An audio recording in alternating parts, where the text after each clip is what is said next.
Good evening, dear friends. On Deep Talks tonight, we are at our best and we are having a wonderful soul with us tonight. And I'm sure the ones who were glued to the screen for waiting for this beautiful moment when this show will go live, it has come just now. It has arrived. And my dear friends, every moment needs to be celebrated.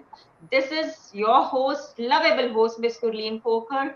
Joining with me is Srishti, who's going to introduce a beautiful guest Tomas Garza from Arizona. He's here with us to spread the great knowledge that he has with his life and his experiences. So, a very, very good evening to all of you. And Srishti, may I have the privilege for you to introduce our honorable guest tonight? Yes, ma'am. Good evening and welcome everyone. It is my honor to introduce to you our guest for tonight, Mr. Thomas Garza. Thomas Garza is a long-time meditator and the author of Decide How to Replace Your Fictions with Truth, Go Big in Life, and Transform Audaciously. He hosts the podcast Decide to Transform, and along with his close friend and business partner, Lisa Berry, operates Podcast Prosperity, a podcast production and training academy. As an interviewer, show host, and podcast producer, Thomas enjoys giving people a platform to expand and express their messages. Thomas also co hosts the podcast A Conscious Playground with Lisa Berry and hosts the live stream A Course in Miracles 365 Awakening to Love on Enlightened World Network. His show focuses on spirituality and personal transformation, and he enjoys creating and holding space for people to go deep and heal themselves. In the past, Thomas also has served as a family mediator in private practice, tour guide and travel host, and adjunct professor of conflict resolution at Portland State University. He and his wife Cindy have traveled extensively, love hot climates, and presently live in Phoenix, Arizona. It is an honor to be mentioning this that Miss Gurleen Khokhar, as a psychologist, has interviewed many commendable souls on Deep Talks with her mental health initiative to break barriers, to express and never forget the original self, which usually gets lost in achievements. Today, Ma'am has chosen Mr. Thomas Garza to deliver his own life's experiences, and it is noteworthy to be joining this terrific conversation. I hope you all enjoy this beautiful talk, and I would love to see everyone sharing and liking this to make us feel right. I will leave the virtual stage of communication open to the public and ma'am for leading the way up. Thank you, sir and ma'am. That was a wonderful introduction, Srishti. Thanks a lot. And I welcome Thomas Garza from USA to have a great conversation on Deep Talks with me. It's my honor, Thomas, to have you and to let the viewers also know that we co-authored in Breakdown to Wake Up, a journey beyond the now. It was wonderful, and I hope that your experience was amazing as it was mine. So, what makes you the man you are today, Thomas, and what makes you feel that you should talk about such candid conversations and choose our show for such a beautiful insight into the transformation that you faced in your life? Mm, well, well, Gurleen, thank you so much for having me. And Shrishti, thank you for the introduction. That was wonderful. It's a pleasure to be here, I have to say. I've been looking Thank you. forward to this conversation for a while now. And well, you know what makes me qualified to be here is the same thing that would make anyone qualified Too. to be here. We've all had experiences in life, and at some point, we're compelled to share our experiences. Then True. that's the way I see it. Yes.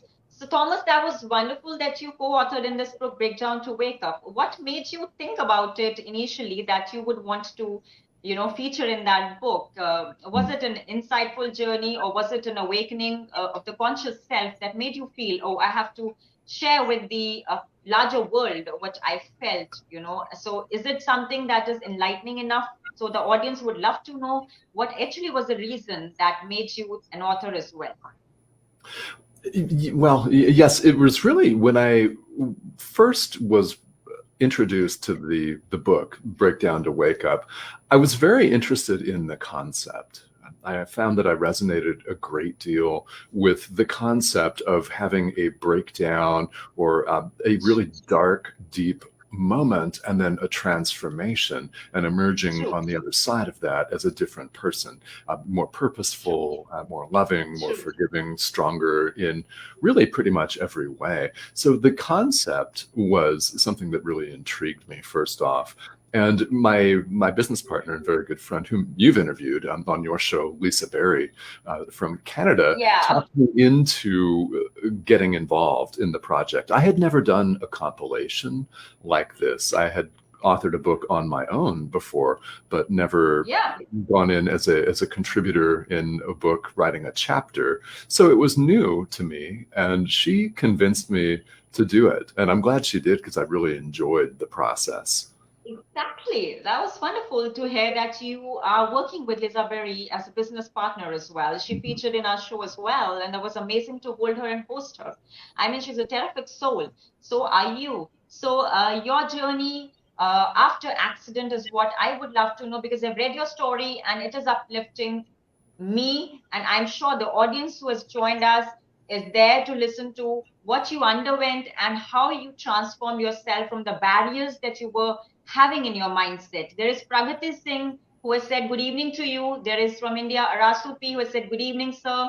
There is Joanna Bricker who has said good morning from Duarte. So all of you are welcome, and we are so glad that you all are listening to us, because that makes us feel special, that you are sharing so much of love and taking out your precious time to hear what we have to share with all of you.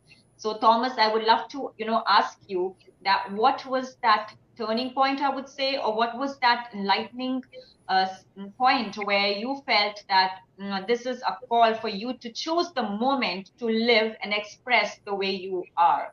Because in India, there are hardly many people who share their true stories, and there's a lot of manipulation going around, what to share, what to speak, whom to ask, and where to go. So I would love to know from you, is it necessary to be the one who can express clearly with a clear heart and get uplifted in life, or to stick by the stereotypes and subjugate to the pressure of the family and the society?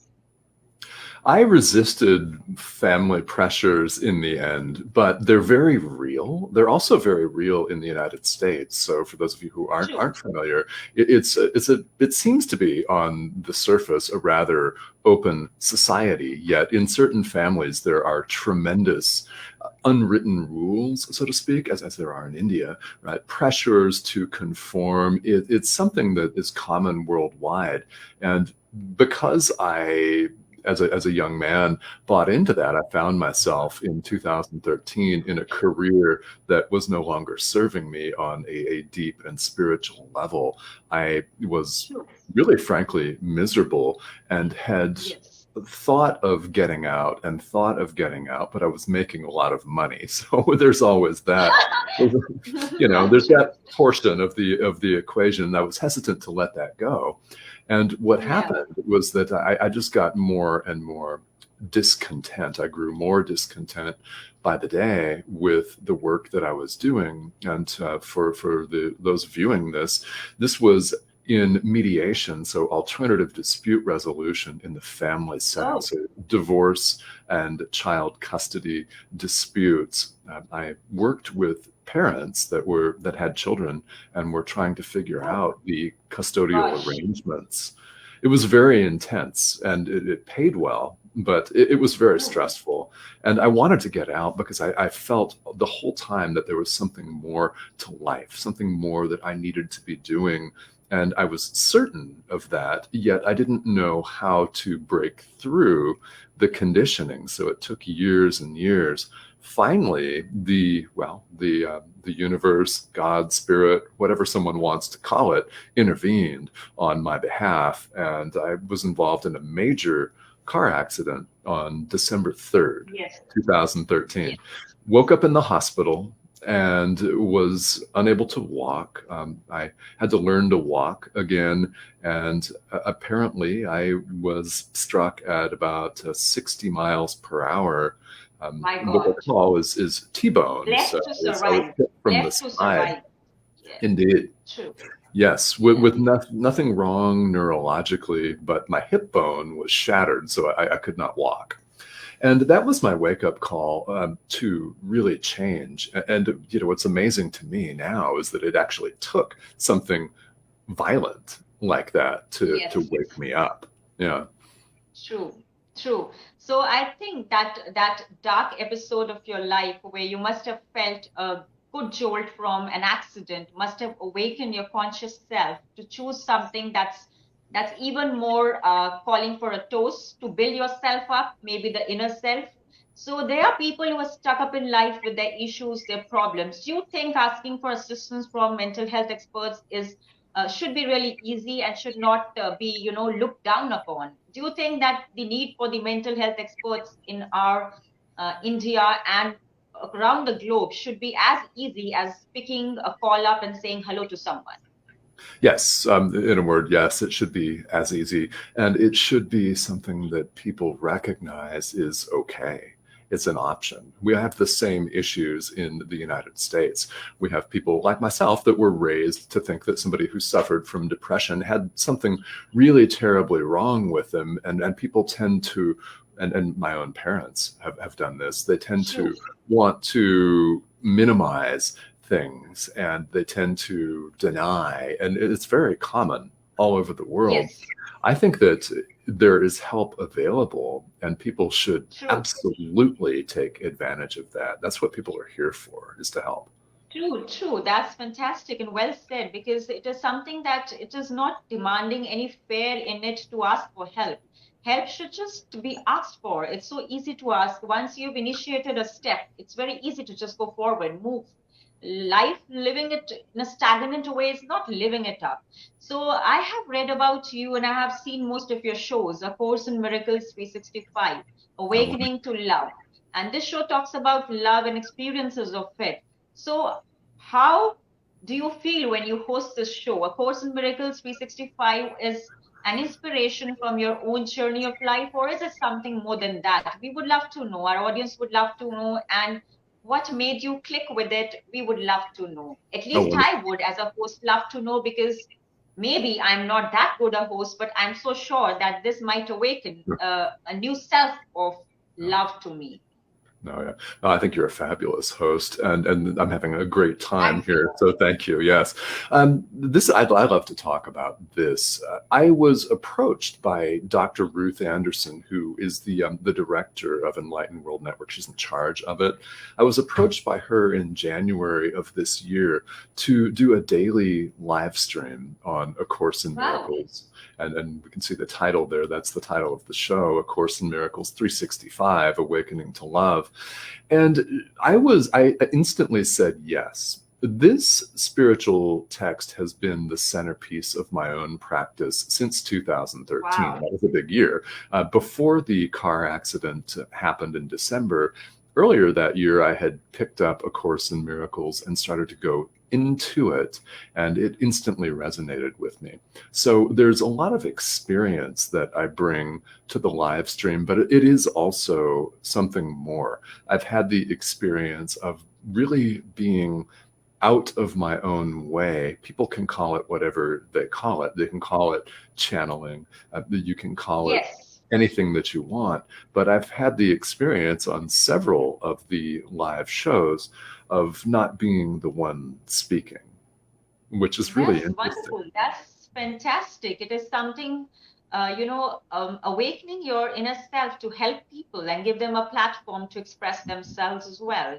So there are many people who have joined us. There's Vinayak Bangia who said thumbs up. There is Ritesh Rawat says awesome. And there's Chandni Tiwari stating awesome. There is Joe Bhatia saying hello, Gurleen. Thanks for this wonderful show. There is Visually Impaired Shoal and my best friend Gargi Halda saying hello, Gurleen and Thomas. They are the wonderful people who have joined us. And we are blessed to have you, Thomas, on our show, Deep Talks, because this is something that awakens the conscious self of mind to provide a platform like you do for souls to heal and express themselves. So whether it's a podcast, whether in India you call it a show, it is something that relates to the deeper aspects of just speaking honestly what one feels and helping the mental health sector. So this is an excellent choice. So when you chose this, so besides this, do you think that there has to be some relationship goals for living a healthy relationship? And I would love to know from you, because you're married and you're married to your beautiful wife, Cindy.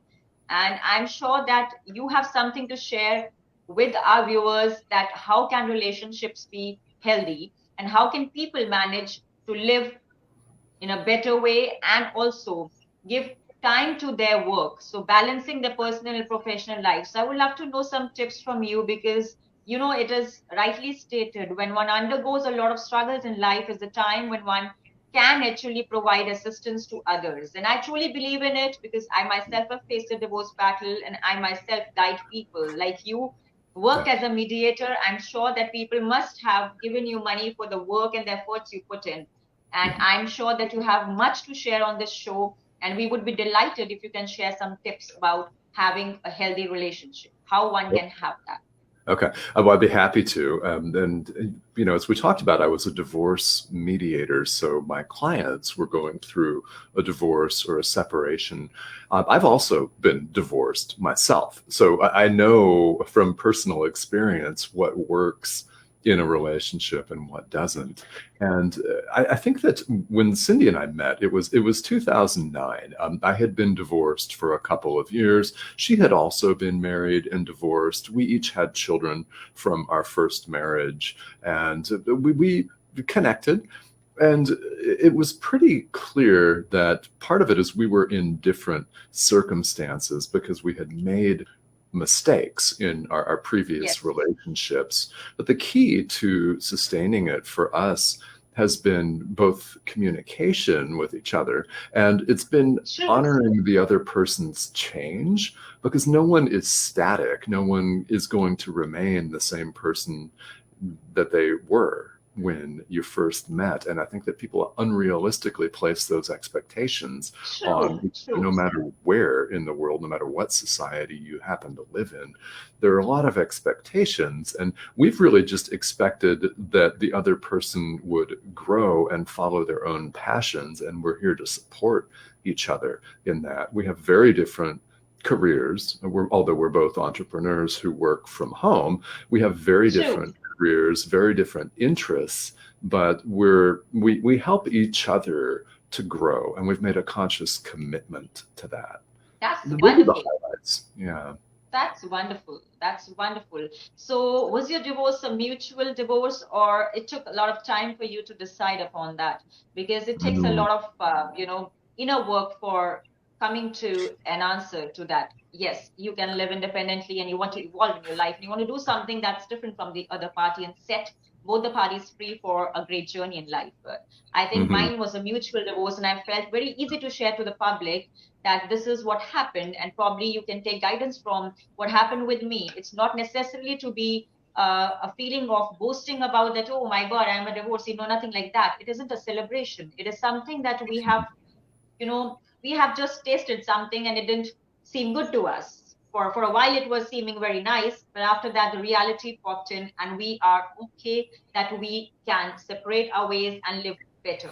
So, living better takes my call than living stagnant. Was the same answer that you had in your mind while doing the same thing, or was it something different? Well, I think that there's some similarities to anyone's broken relationships. True.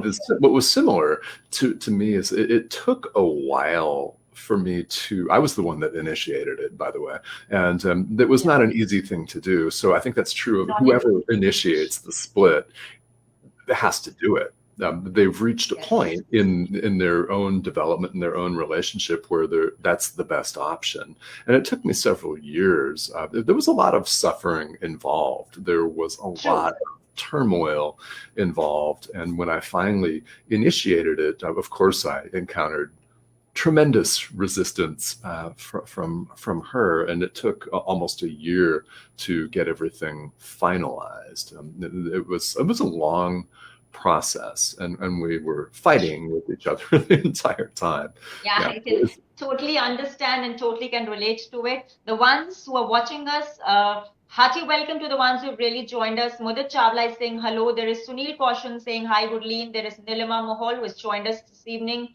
She's saying hello to both of us. There is Rupneet Kaur saying hello, Gurleen, and I welcome all of you to join us on this conversation, which is enlightening enough. And I'm sure that you will be taking some tips from Thomas because he is a great person to be around with. And I'm enjoying this conversation with a drink in my hand, which you can see this is lassi. And I feel that it cools the body and the mind equally well. So, for the mental health services, I'm always available for you. And you can always reach to Thomas when I'll be sharing his email in the end. You can reach to me at gurleenkhokhar@gmail.com. And asking for assistance is always opening a new window to your mindset for a brighter tomorrow. Mhm. So I thanks Rishti for raising the curtain of this show. And I'm now going to ask Thomas few more questions and an interesting one because I have read that you are a hiker. So what adventures have you done so far in your life and what makes you feel happy when you hike? And also with it, I would love to ask how you turned a trainer for this meditation and much more, because being an author, being a hiker, being a podcast host and a producer and a trainer are totally different arenas. So what made you go into all these, and was it your choice or was it forced upon you anyhow? Mm. These were all my choice. And Wonderful. yes, that's wonderful. The hiking is something that Cindy and I really, really enjoy. I mean, Arizona is it's the desert. That's what people think of, and yes, that's true. Yes, there are big cactus and all of that, but there are mountains everywhere, and just some really beautiful, beautiful scenery.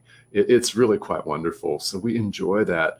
And what I find is when I'm out in nature, walking in the mountains or the desert, is I really feel very expansive. Here we're really blessed with a big, wide open sky. You can see for many, many, many kilometers in the desert, a long way for hundreds of kilometers in any way. There are mountains all around, and it's True. very uplifting. It's beautiful. Yes. It's very uplifting, and I just personally feel very expansive. So what happens to me is while I hike, I'm processing things from life, and solutions come. It's great to be out of my office. I'm in my office right now, and I'm in here most of the time True. doing True. work and show related things. And it's great just to get out and get a change of scenery. So it's just really Yes. uplifting, and it's beautiful exercise as well. So there's that. That's There's fresh wonderful. air, and it's really quite wonderful. Hmm. Wonderful. That's amazing that you love hiking, and it is beautiful that it keeps your energy uplifted. So, being a podcast host and a producer, what are the pros and cons that you faced, Thomas? Would you love to share some experiences of yours with the audience? Because it's not easy to be in any profession, but to be a speaker, to be a producer, a trainer, a meditation instructor, there would be some pitfalls as well. So, genuinely speaking, what can people look forward to when they are choosing such an option for profession, or what can they learn to overcome when they face a barrier or when they have a failure in life? Because disaster management is something that I really go in for, because we prepare everybody to see the good in everyone, but we never Hmm. prepare people for the worst circumstances, and be it personal or professional. So I would love to know, how can someone avoid such circumstances where they can have disasters, plus some tips how can one manage disaster in such professions where it involves a lot of public and a lot of self harm sometimes, when people Hmm. kill themselves and fall for substance abuse and much more. Right. Well, I would say that it's difficult to avoid the hardships. I think that we've all reached a certain point in life where we've had many of them, whether it's in relationships or business or our own physical health, right? Whatever that is, it's difficult to avoid them. For me, the question becomes, okay, so this is happening. What then do I do about it? And this is where meditation has been very, very helpful to me. It's helpful to me as a show host for podcasts and True. live streams. It's helpful to me as a producer for helping people work through their content and develop their own shows, which is what Lisa and I do. And the meditation has been really key to me because it has helped me to open up space in my own experience between stimulus and response. So if someone says something to me when I was that is going to get me upset or frustrated, it happens all the time. Just because I've been meditating for 36 years doesn't mean that people don't say things that I instantly disagree with, right? And have an instant reaction. Right. It happens. So the question then becomes, this is going to happen. What do you do about it? And meditation for me has opened up space between the event and my own response to it. It is what spiritual teachers talk about. And for years, I have just worked on that and worked on it and opening up that space. So what it involves is a dedication and a commitment to practicing this. And what happens is if someone says something to us, and this is true of meditation in any spiritual practice worldwide, anything, whatever it is for you, if you're able to do that, then people can say things and you behave differently. You respond more skillfully, in a more loving manner, more compassionately, and you don't extend a problem by. So do you think, Thomas, that meditation not only helps us in our professional life, but personally we reach a new level of light that usually we feel that, oh, what silly mistakes we made in the yesteryears, we should not repeat them? Because why people are following meditation, there has to be some solid evidence and experiences of people reaching enlightenment or something that makes them feel comfortable with their own inner self, because self-acceptance has becomes real hard during these times where there's a lot of crookedness, meanness, manipulation in this world in 2021 and many more years to come. It is not going to die down. So amongst the bad events which are happening around us, like this pandemic, I would say that people should develop the power to look into their weaknesses and make them their strengths. What is your take on it? Yeah, my take on that is yes, we have to look at those at the darkness. You can call it whatever you want. There's so many different terms in the world for that, but we do have to acknowledge, number one, all of these unpleasant events and emotions and circumstances. They're coming up for release. That's why they're coming up. So in fact, in spiritual practice, it's a blessing that they're coming up, because they're coming up so we can acknowledge and deal with them. And it's a matter of, we're resistant to these. And there's so many spiritual traditions in the world that want people to put down the bad thoughts and the feelings and say, oh, positive vibes only.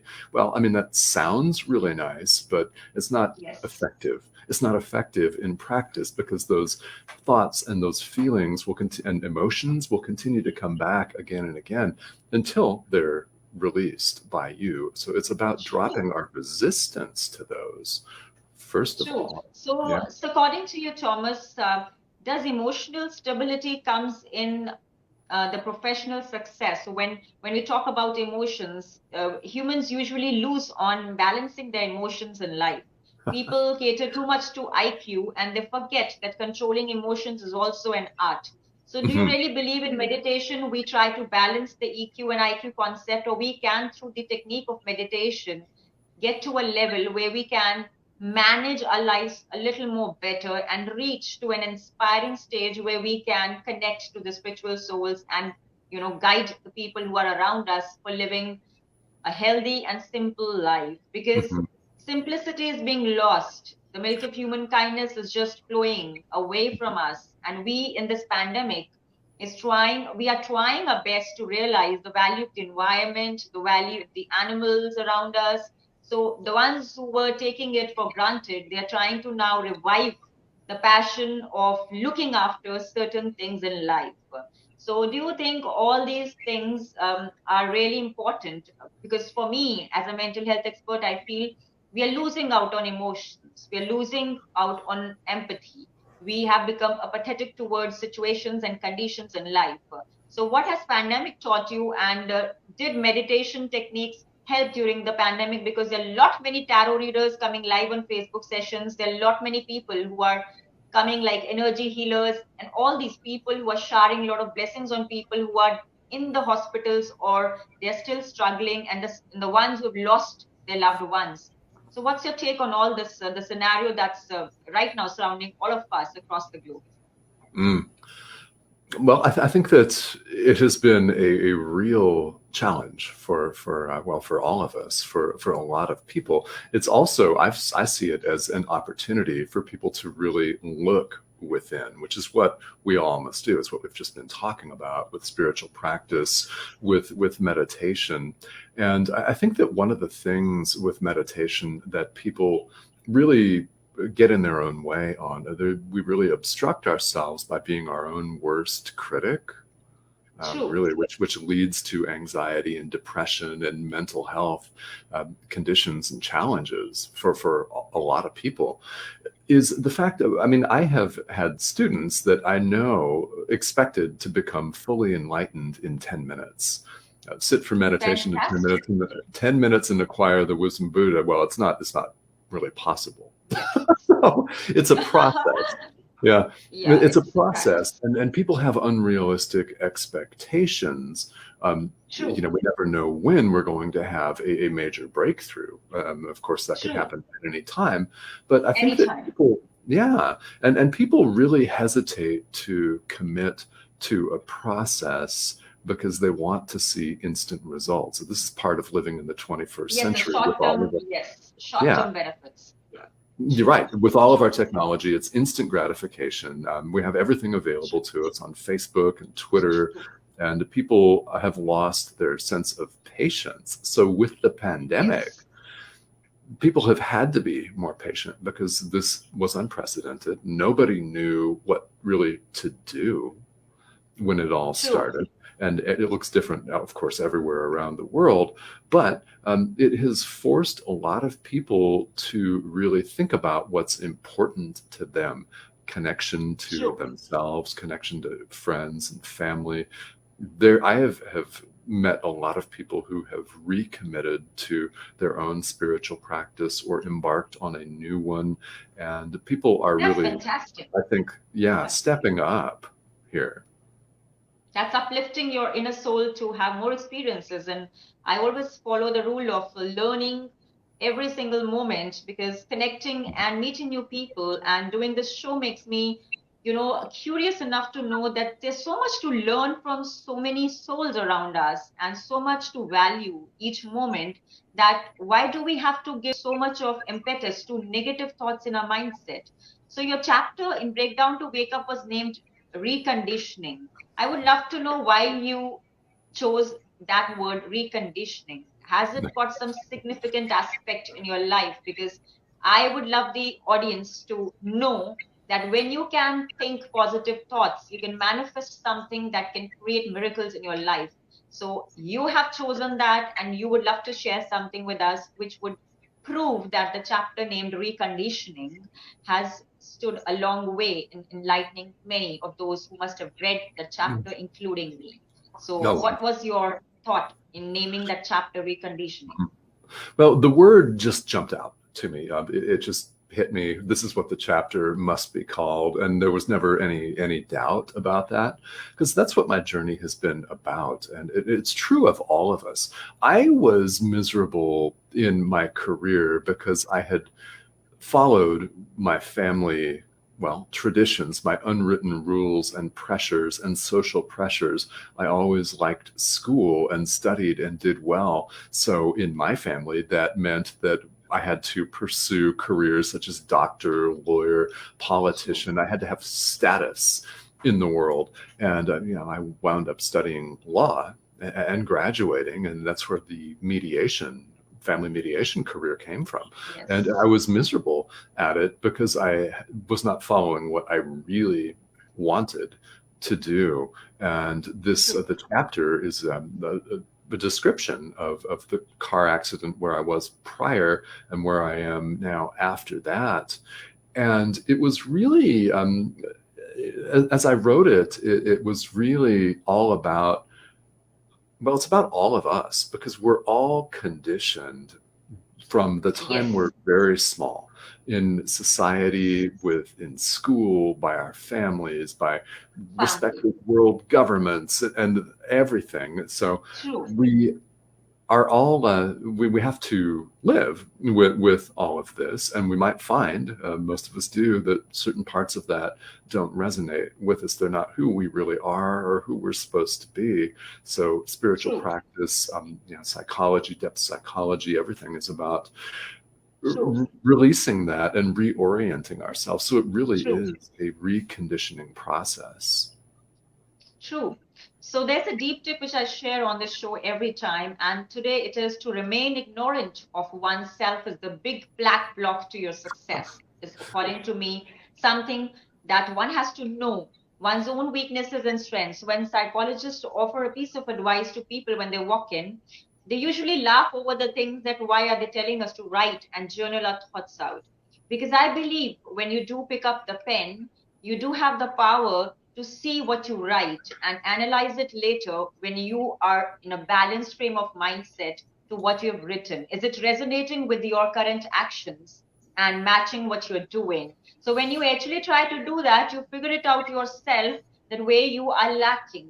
And sometimes it becomes such a difficult journey to accept that our own stubbornness and our own deeds have caught us killing more than anybody else whom we were blaming. So blame game is a part of the society, and we very much are a part of it.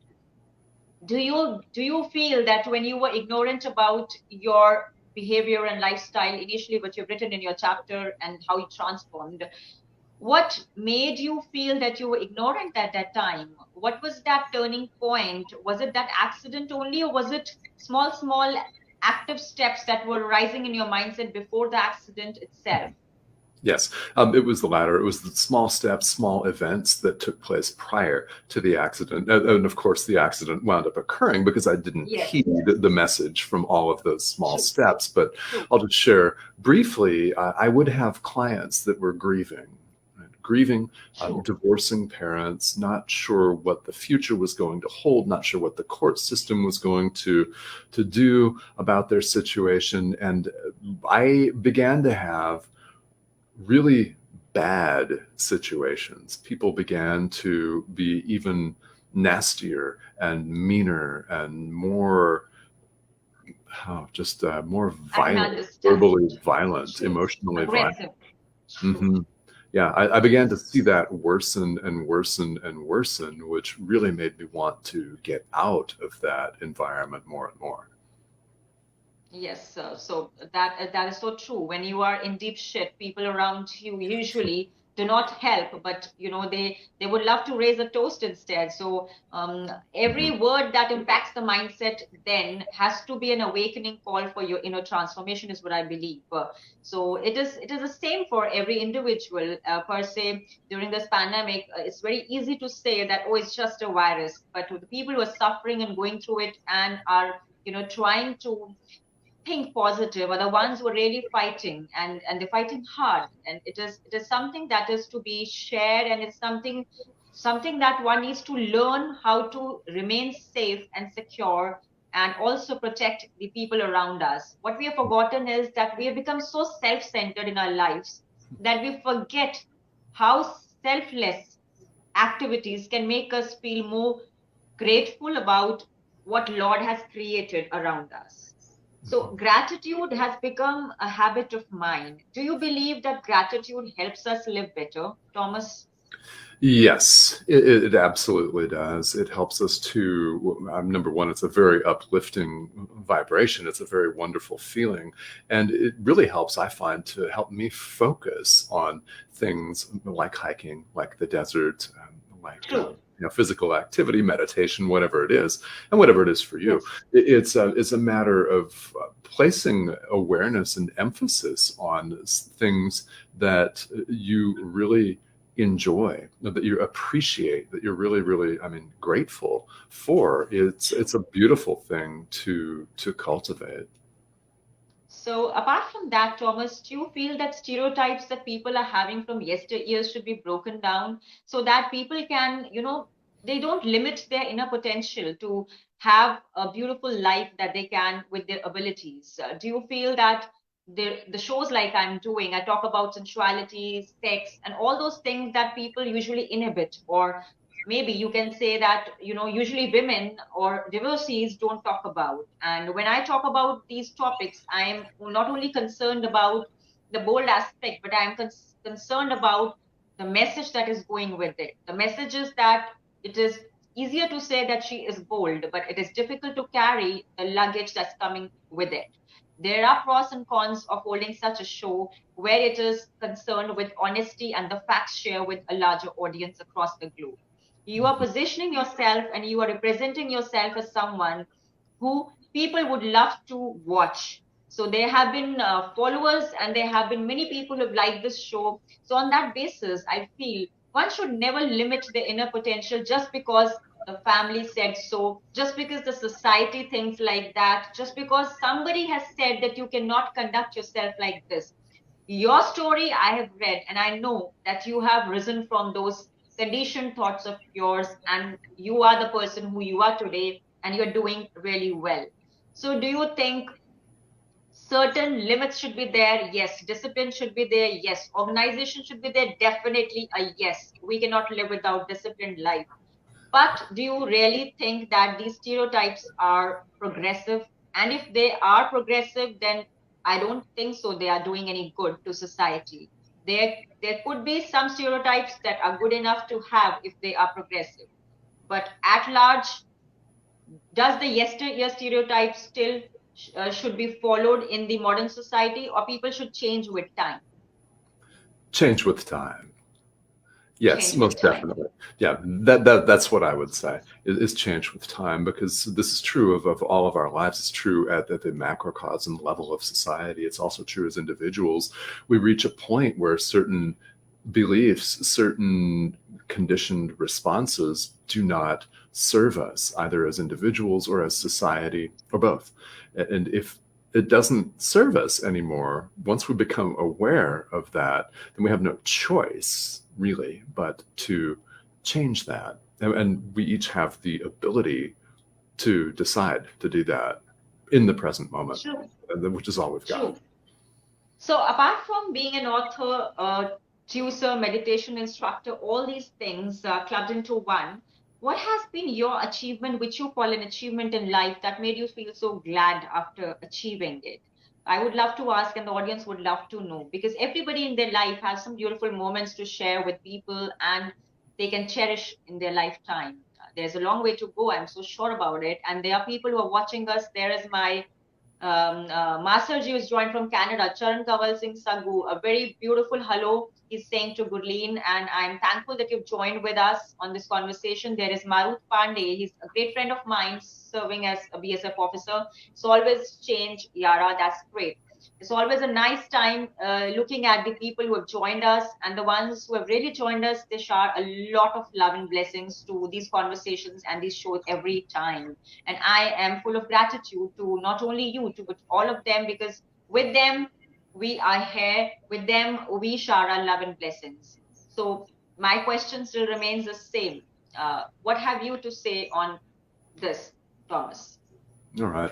Well, one of the things that I'm most proud of, I have several scholastic achievements, and I've traveled all over the world. I have two children, that sort of thing. But the thing that was most difficult for me to do was actually a forgiveness, a deep level forgiveness lesson. My mother, What a who fantastic passed answer. away, Yeah. it was a forgiveness practice and lesson that took several years. My mother was a very severe alcoholic, and well, I can talk about this because she passed away 5 years ago, largely from health complications related to her disease and her lifestyle, of course. But she was a very mean and abusive alcoholic throughout my childhood and then my young adulthood. And I finally had to create some healthy boundaries and say, okay, no, I'm not going to take this behavior I'm not going to True, tolerate this. I'm not going to facilitate a relationship between you and my children true. because of your behavior. And when I did that, I felt an instant relief. The instant relief. Gratification. Yeah, Yes, I felt as though a weight had been lifted off my true. shoulders, and then it was very easy to forgive her for everything that she did, and I felt even lighter after that. So I think that was an achievement that took several decades. It didn't happen until a few years ago, actually. True, true. That is difficult. It's not that easy to, just do away with that's so close to you, and to do away with someone who's your mother. It is difficult to bear those consequences later.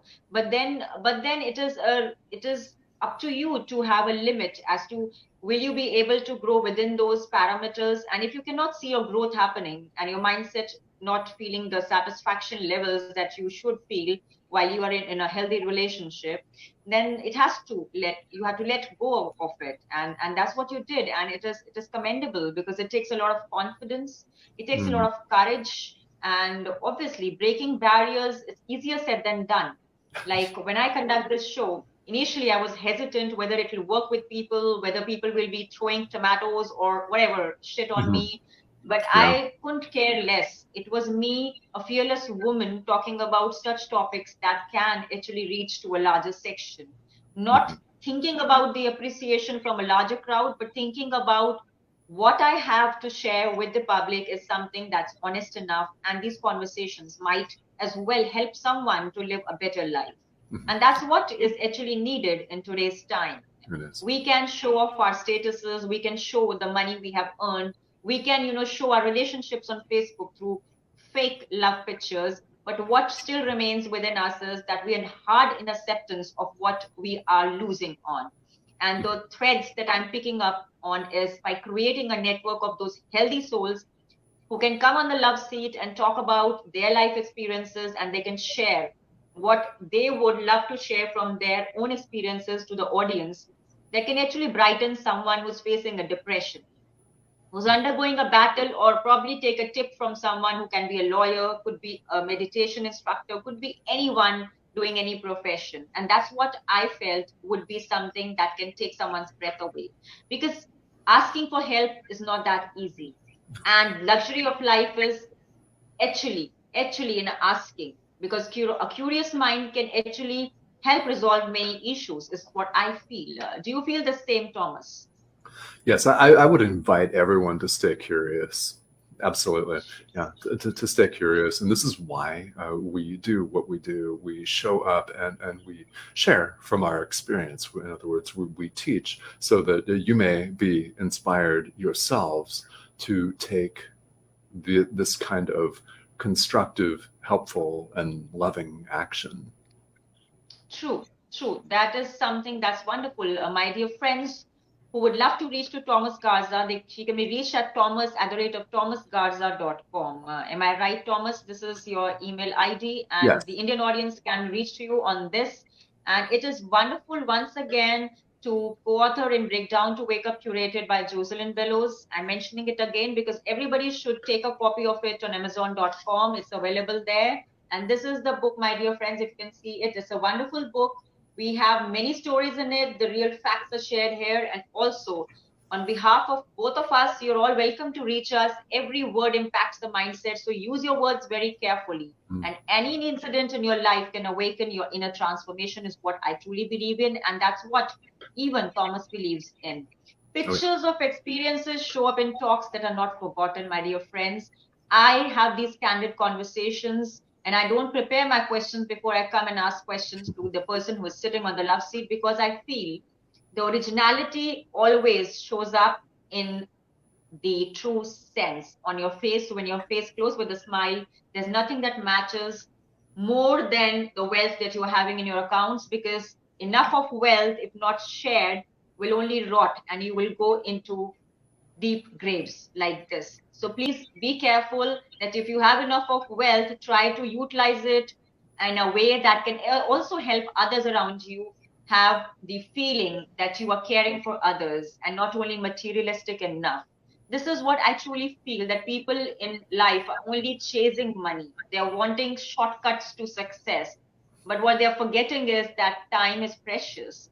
We should also care for others, and we should not lose the sense of the values that we have learned. And in case if we have some good values, can we share it on the platforms that can make people feel lift up or lifted and can uplift their soul to a level and enjoy not only these conversations, but physically meeting and greeting also can be rejoiced. And hence, this is something that I feel very honored to have Tomas Garza on this show, because he has taken out his precious time and he is the first one from Arizona. And I'm sure that Tomas, you love this conversation and this show as much as I did while hosting you. I know I'm not a great host like you and Liza Berry, because she also appeared on my show. And a very beautiful hello to her when you meet her next as a business partner. And I know that I might pop in onto your shows regularly if that's possible from my end. But what is that message that you would love to share with the Indian audience before leaving this conversation tonight and keeping in touch with me otherwise? All right. Well, first of all, thank you. This has been a pleasure. I've really, really enjoyed this talk. And I'm really glad that you're having deep talks and talking about subjects that a lot of people are uncomfortable with, because the world needs that. So thank you again.